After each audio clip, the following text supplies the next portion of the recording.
bugun bolajonlar ona tili fanidan so'z turkumlari mavzusida o'tganmiz. Mana bugun bulut metodi asosida ot, sifat, son mavzusini mustahkamlaymiz.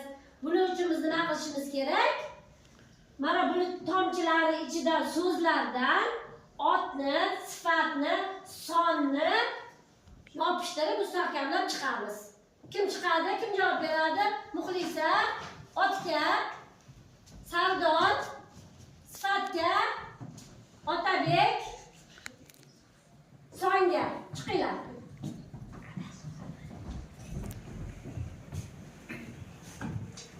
Tez.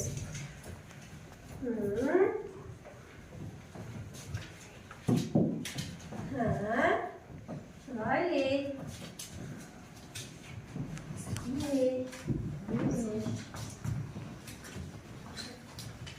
Muxlisa bu yoqdan olma, qizim.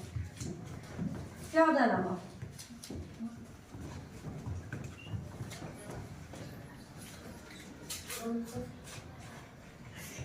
Chiroyli.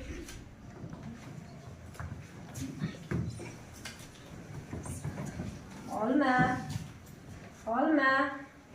Olib ketdi, olma. 10 ta. Mana bu yoqlarda bor. Yana 10 ta. Ustoz, Anora.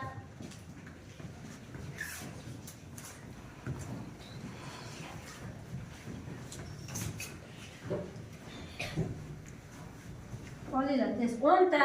10 ta qaysiga kiradi? Qaysi so'z turkumiga kiradi? 10 ta. Qaysi so'z turkumiga kiradi?